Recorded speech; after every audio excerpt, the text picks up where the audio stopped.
Halkani waa Somali Box. Waxay ku kaceen fal la yaab leh si ay u iibsadaan iPhone. Qof walba oo dunidan korkeeda ku nool isticmaalana smartphone wuxuu aad ugu dadaalaa sidii uu u heli lahaa mobilada casriga ee iPhone-ka, balse weli ma isweydiisay in qof nafsadiisa halis u gelin karo sidii uu u iibsan lahaa mobile aanan waxba ku soo kordhinayn noloshiisa. Lamaane u dhashay dalka China ayaa waxay iibiyeen gabadhooda oo jira 18 maalmood sidii alaabtii ayay xayeysiiyeen, waxayna ku iibiyeen $3,500. Intaas kadib waxaa arrintan ka war helay booliiska oo xabsiga u taxaabay. Lamahan markii la weydiiyey sababta ku kaliftay inay falkan ku kacaan, waxay ku andacoodeen in aysan ogeyn inay sharci darro tahay inay iibsadaan carruurta ay dhaleen.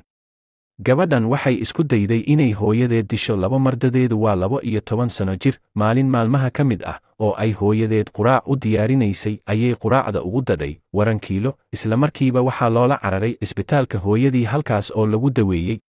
4 maalin kadib mar kale ayay hooyadeed biyaha ugu dartay waran kiilo, balse inta aysan biyaha cabin ayay ka shakiday urka biyaha, waxayna ogaatay in cadowgeeda koowaad uu yahay gabadha ay iyadu dhashay, isku dayaysa inay iftiinka adduunka ka qariso si ay u hesho mobile iPhone ah. Ninkan Chinese-ka ah wuxuu xaaskiisa ku kiraynayaa €1 halkii saac si uu u aruuriyo lacagtii uu ku iibsan lahaa iPhone 6. Waxay u guursatay si uu ninku ugu iibiyo iPhone. Waxay ka codsatay in uu u iibiyo mobilkaas, balse ma aysan suuro gelin maadaama wakhtigaas suuqyada caalamka uu aad ugu yaraa. iPhone 6ka halkaas ayuuna ku burburay guurkii loo ballansanaa.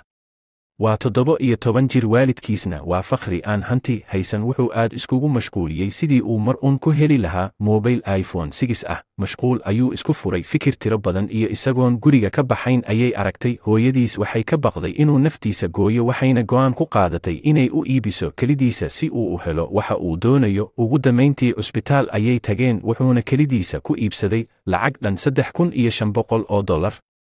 Waad ku mahadsan tihiin wakhtigiina. Fadlan haddii aad ilaa dhammaadka nala soo gaadhay, muuqaalka sii sheer garee, like iyo commentina ka bixi si uu meel fog u gaaro muuqaalkani.